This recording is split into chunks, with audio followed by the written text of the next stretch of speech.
পৃথিবীর আলেমের মাধ্যমে জাহান্নামের সূচনা করা হবে। তো তাহলে কেন? এজন্য একজন শায়ের বলেছেন অত্যন্ত সুন্দর করে, নিমে মোল্লা খতরে ইমান, নিমে তবি খতরা জান। সাধারণ মৌলভী সাহেব যাদের কাছে এলেম আমলের কোনো বালাই নেই,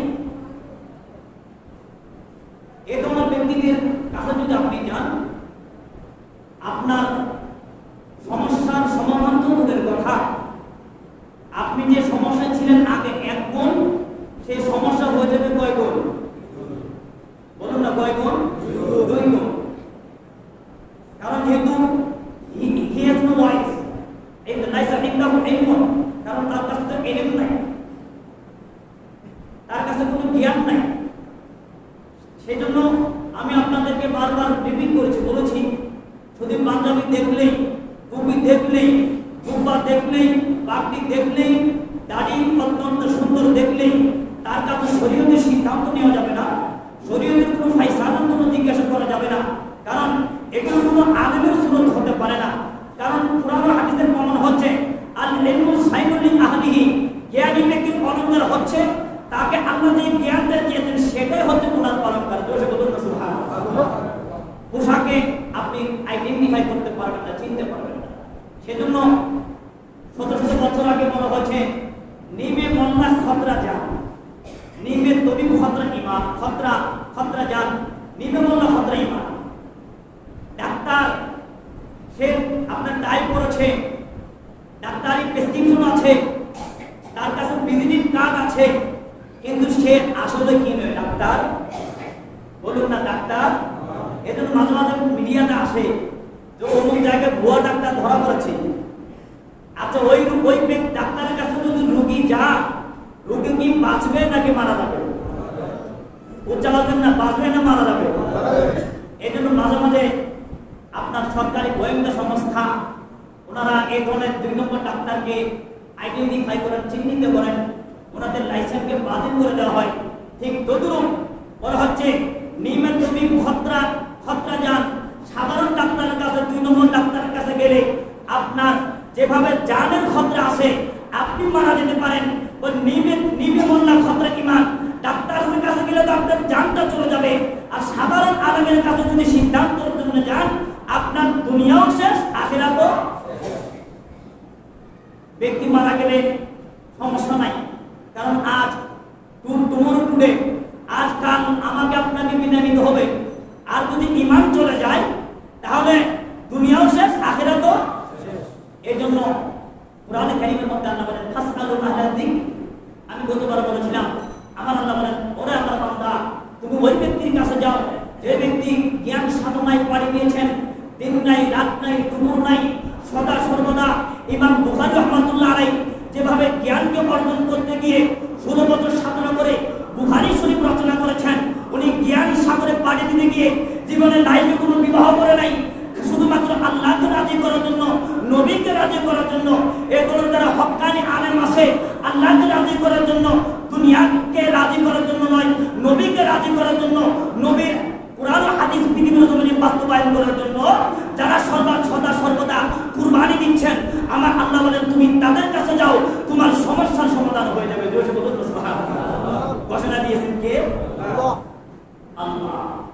এজন্য আল্লাহ কুরআনের হাকিমার মধ্যে 22 নম্বর পারা 28 নম্বর আয়াতে কারিমা সূরাতুল ফাতির, সেখানে বলেন আমি 18,000 মাখলুকাত তৈরি করছি। কয় হাজার? 6,000 জমিন থেকে। কোথেকে? জমিন থেকে। দেখুন, আর 6,000 ডিম থেকে, আর 6,000 সরাসরি, সেটা প্রাণী হোক, মানুষের পেট থেকে আল্লাহ পৃথিবীর জমিন তাকে দেখান। জোরে বলুন সুবহানাল্লাহ। এই যে খোদার কারিশমা, কুদরত, এভাবে 318,000 এই মাখলুকাত। আমার আল্লাহ বলেন 18,000 মাখলুকাতের মধ্যে শুধু একটা মাখলুকাতকে আমি বেশি ভালোবাসি, সেটা হচ্ছে পৃথিবীর জমিনের মধ্যে আলেম সম্প্রদায়। উচ্চারণে বলুন আলহামদুলিল্লাহ। আর আলেম বলতে আপনি আমার দিকে লক্ষ্য করে লাভ হবে না, এটা গোটা কায়নাতের আলেম। ইনকানা আখান আখুকা, ওয়া ইনকানা আবুকা, ওয়া ইনকানা জাদ্দুকা, ওয়াইন কানা জাদ্দাতুকা, সেটা আপনার ভাই হতে পারে, আপনার বন্ধু হতে পারে। ওয়াইন কানা হাবিবুকা, আপনাকে মনে করতে হবে ওটা কায়নাতের হক্কানি যারা আলেম আছেন ওনারা হচ্ছেন আপনার প্রকৃত বন্ধু। জোরে বলুন সুবহানাল্লাহ। আব্দুল্লাহ ইবনে আব্বাস রাদিয়াল্লাহু আনহু বলেন, আল্লাহ কেন এই 18,000-এর মধ্যে আলেমকে কেন প্রাধান্য দিলেন? তার কারণ কি? কেন এত আলেমের দাম হলো? কেন এত মর্যাদা বৃদ্ধি করা হলো? আমার নবীর প্রাণপ্রিয় সাহাবী, নবীর চাচাতো ভাই রইসুল মুফাসসিরিন ইবনে আব্বাস, আব্দুল্লাহ ইবনে আব্বাস বলেন, আমার আল্লাহ এই জন্য আলেম সম্প্রদায়কে সবচেয়ে দাবি করেছেন। কারণ এই জন্য যে তারা এমন কতগুলো ব্যক্তি তারা সবচেয়ে আমার আল্লাহ সম্বন্ধে বেশি জানেন। সুবহানাল্লাহ। তারা আল্লাহর মহব্বত, তারা আল্লাহর গুণগান, তারা আল্লাহর মর্যাদা তাদের ভিতরে বেশি থাকার কারণেই ওনারা পাপ করার পরেও যখন পাপ বুঝতে পারে তখন আল্লাহর দরবারে তওবা করেন, চোখের পানি ফেলে দেন। এই জন্য আমার আল্লাহ বলেন, ইন্নামা ইয়াখশাল্লাহ মিন ইবাদিল উলামা, পৃথিবীর মধ্যে যত বান্দা আছে তার মধ্যে আলেম সম্প্রদায় আল্লাহকে বেশি ভয় পায়। জোরে বলুন সুবহানাল্লাহ। এই জন্য আমার বন্ধুরা সরকার মদিনা বলেন, লা ইয়াখাফুনা লাওমাতা লাইম।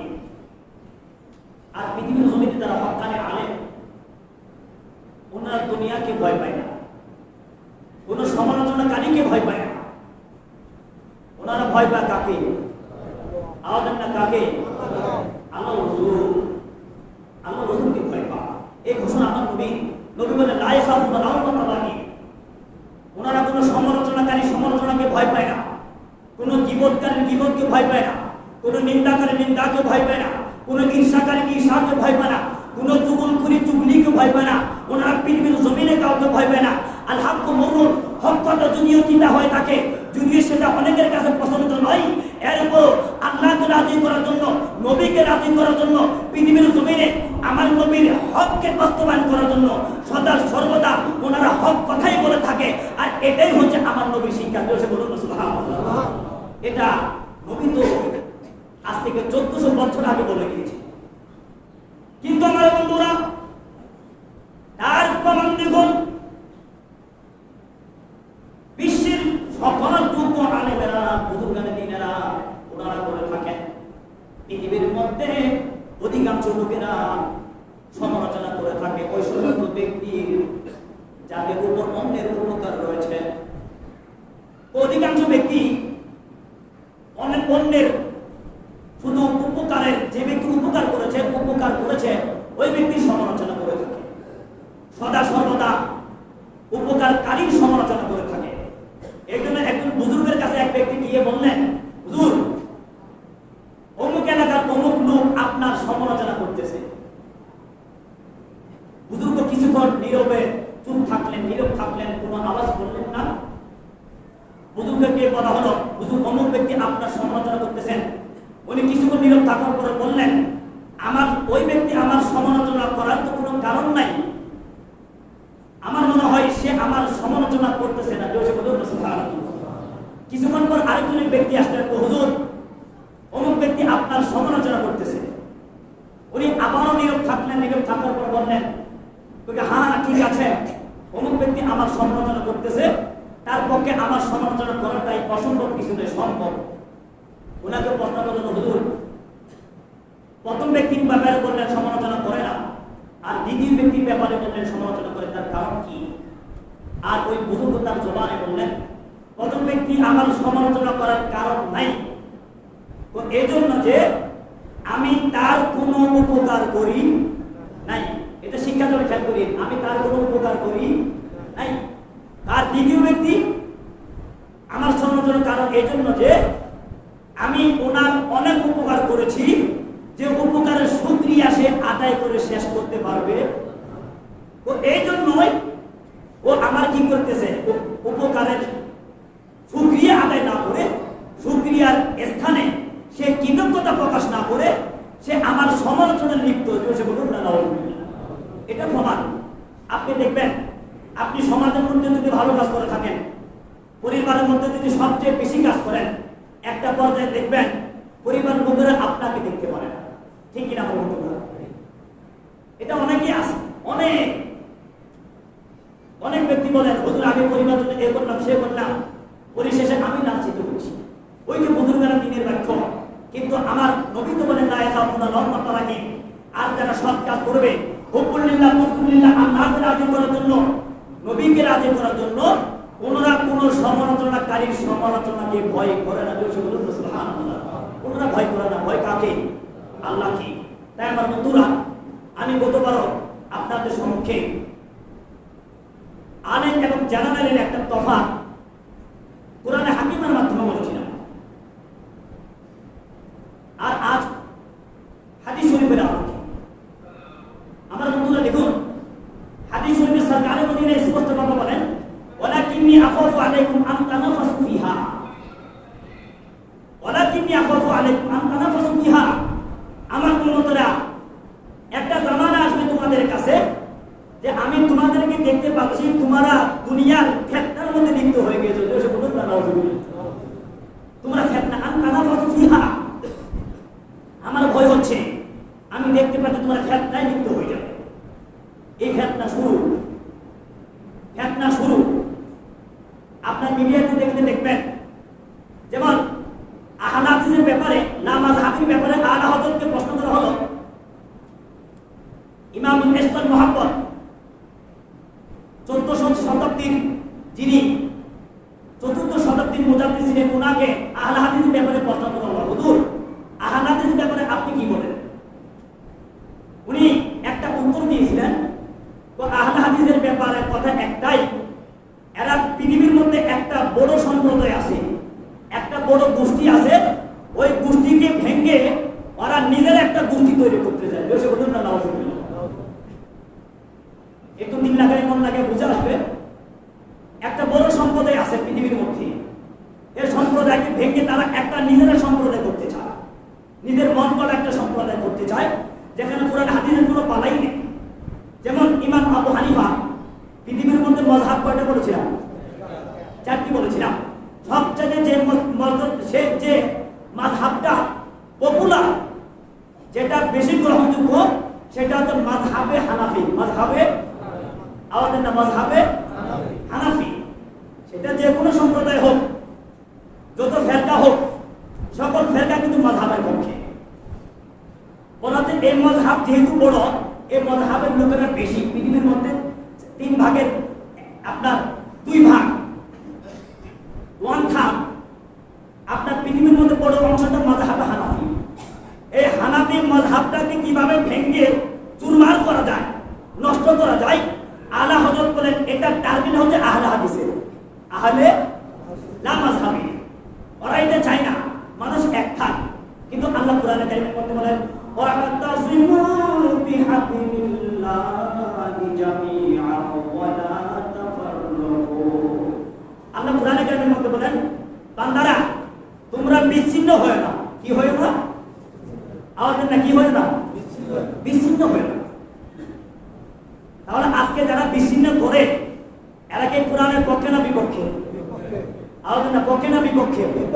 তাহলে এখনো যদি কেউ থাকে, তার শিক্ষা গ্রহণ করা উচিত। আর এরা এমন কতগুলো ব্যক্তি, এরা কোনো আলেমের কাছে যায় না,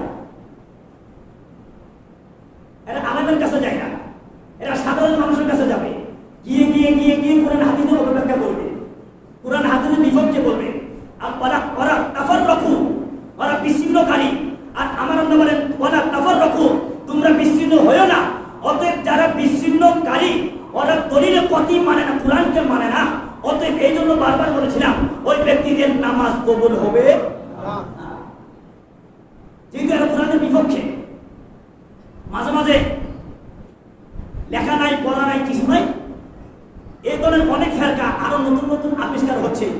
এই বের হয়েছে আহলে হাদিস, কিছুদিন দেখবেন আহলে কোরআন। আহলে, আর বলুন না কি বলবেন, আহলে মনে হয় বের হয়ে গেছে। দেখেন এরকম একটা ফেরকা, তার মানে হাদিস মানে না, কি মানে? কোরআন মানে। আবার দেখবেন আহলে হাদিস কোরআন মানে না, কি মানে? হাদিস মানে। এই যে বিতর্ক, এই জন্য আমার নবী তো আজ থেকে 1400 বছর আগে বলেছেন যে পৃথিবীর মধ্যে ফেরকা হবে কয়টা? আমার নবীর উম্মতের মধ্যে কয়টা? 73টা ফেরকা। বলুন না কয়টা? আপনারা তো অনেকে এটাই ভুলে গিয়েছেন। এই সাধারণ মানুষ আপনার মধ্যে রাখতে হবে। যে 73টা ফেরকা হবে, আমার কোনো ফেরকা দরকার নাই, আমি হানাফি মাযহাব, আমি হানাফিতে থাকবো। জোরে বলুন সুবহানাল্লাহ। টেনশন টেনশন দরকার নাই। আপনি আপনি ব্যবসা করেন, আপনি অফিস আদালত করেন, আপনি চাকরি করেন, সবকিছু করেন, রান্না করার সময় আপনার নাই। বলুন না, রান্না করার সময় কি আপনার নাই?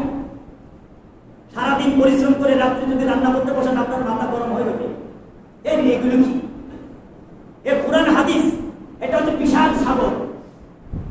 এই সাগরে পাড়ে দেওয়া, আরে আপনার তো দূরের কথা, কোনো আলেমের পক্ষেও সম্ভব না।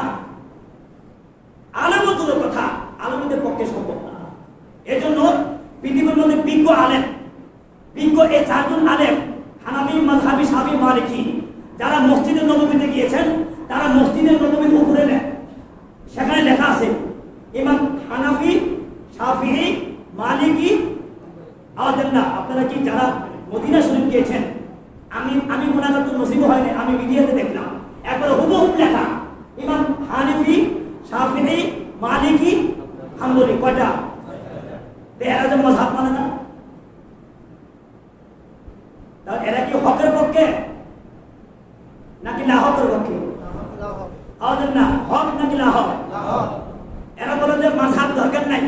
মাযহাব তো মসজিদে নববীর মধ্যে লেখা আছে, বিভিন্ন সাহাবা কেরামের পাশাপাশি লা ইলাহা ইল্লাল্লাহ মুহাম্মাদুর রাসূলুল্লাহ লেখার পাশাপাশি এই 4 জন ইমামের নাম লেখা আছে। জোরে বলুন সুবহানাল্লাহ। তো তোমার যদি ক্ষমতা থাকে সেটা কেটে দাও। আমার বন্ধুরা, এই ভাষা, এই সমস্ত কিছু সম্প্রদায়ের লোকেরা সাধারণ মানুষদেরকে নষ্ট করে ফেলতেছে, এই সম্প্রদায়গুলো। আর এই সাধারণ মানুষগুলো গিয়ে গিয়ে বিভিন্ন জায়গায় নিজে নিজে সমস্যার সমাধান দিতে চেষ্টা করে। আর আমার নবী বলেন সেটা হচ্ছে কিয়ামতের আলামত। কিসের আলামত?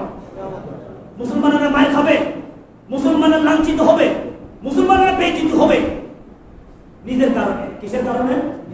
কারণ আমার নবী বলেছেন তুমি লান তাদুল্লু মা তামাসসাকতুম বিহিমা কিতাবাল্লাহ ওয়া সুন্নাত রাসূলিহি। তোমরা যতক্ষণ পর্যন্ত কোরআন হাদিসকে ভালোভাবে আঁকড়িয়ে ধরবে, মজবুত ভাবে ধরবে, আমি নবী বলে যাচ্ছি তোমরা কখনোই পথভ্রষ্ট হবে না। জোরে বলুন সুবহানাল্লাহ। আমরা দূরে সরে এসেছি, আমরা দূরে সরে এসেছি। বর্তমান ফিতনার যুগ, বিভিন্ন মিডিয়াতে দেখবেন এক একজন এক এক কথা বলতেছে, আর ওই পোশাকি আলেমের কথা ধরে ধরে সাধারণ মানুষ আলেমের সঙ্গে বেয়াদবি লিপ্ত। নাউযুবিল্লাহ বলবেন না? কিন্তু নয়। আমার নবী বলেন ইন্নাল্লাহা লা ইয়াকুতুল ফাহিশা। ওগো বিশ্বের উম্মতেরা, আমার উম্মতেরা সাবধান, যারা আলেমদের সাথে বেয়াদবি লিপ্ত, আল্লাহ ওই ব্যক্তিকে, সমালোচনাকারীকে ভালোবাসেন। ঘোষণা কর রহমাতুল লিল আলামিন। ইন্নাল্লাহা লা ইয়াকুতুল ফাহিশা। শুধু তাই নয়, সরকারের মদিনা আয়েশা সিদ্দিকা রাদিয়াল্লাহু আনহা বর্ণিত আবগাতু রিজাল ইলাল্লাহিল ফাত্তান। ওই ব্যক্তি আমার আল্লাহর কাছে সবচেয়ে বেশি নিকৃষ্ট, সবচেয়ে বেশি খারাপ, যে ব্যক্তি পৃথিবীর মধ্যে ফাসাদ তৈরি করে। কি তৈরি করে? ফাসাদ তৈরি করে। দেখুন না কত সুন্দর লাইন আছে। এখানে হঠাৎ করে আমিন বলবে জোরে, আমিন বলবে জোরে, আওয়াজ দেন না, আমিন বলবে জোরে। আবার পাটা দাঁড়াবে একবারে 7 জন ধরতে পারে, খেয়াল করুন। আবার হাতটা রাখবে একবারে বুকের উপর। এক একটা অবস্থা দেখুন। এই যে একটা ফিতনা, এটা বলে ফিতনাবাজ। তাই আমার নবী বলেছেন আবগাতুর রিজাল ইলাল্লাহিল ফাত্তান। ওই ব্যক্তি সবচেয়ে নিকৃষ্ট আল্লাহর কাছে। তার কাছে ঘোষণা করে রহমাতুল লিল আলামিন। আমার নবী বলেন আবগাতুর রিজাল, সবচেয়ে বেশি নিকৃষ্ট। তাই মাঝে মাঝে দেখি আমাদেরকে সাধারণ মানুষ বিভ্রান্তি করার চেষ্টা করে। কিছু শিখবে তো দূরের কথা, সে পরীক্ষা ফেলে দেওয়ার চেষ্টা করে। তার মানে মাদ্রাসা গেলে বছর পরে আমি কিছু জানি না, আর সেই মাদ্রাসা না পড়ে মনে হয় এর কাছে এমনি গায়ে এসেছে। নাউযুবিল্লাহ বলবেন না? অথচ কোরআন হাদিসের প্রমাণ হচ্ছে এই ধরনের কথা বলা নিষেধ, এই ধরনের কথা বলা হারাম, বলা যাবে না। আমি একটা জিনিস জানি না, আমাকে চুপ থাকতে হবে।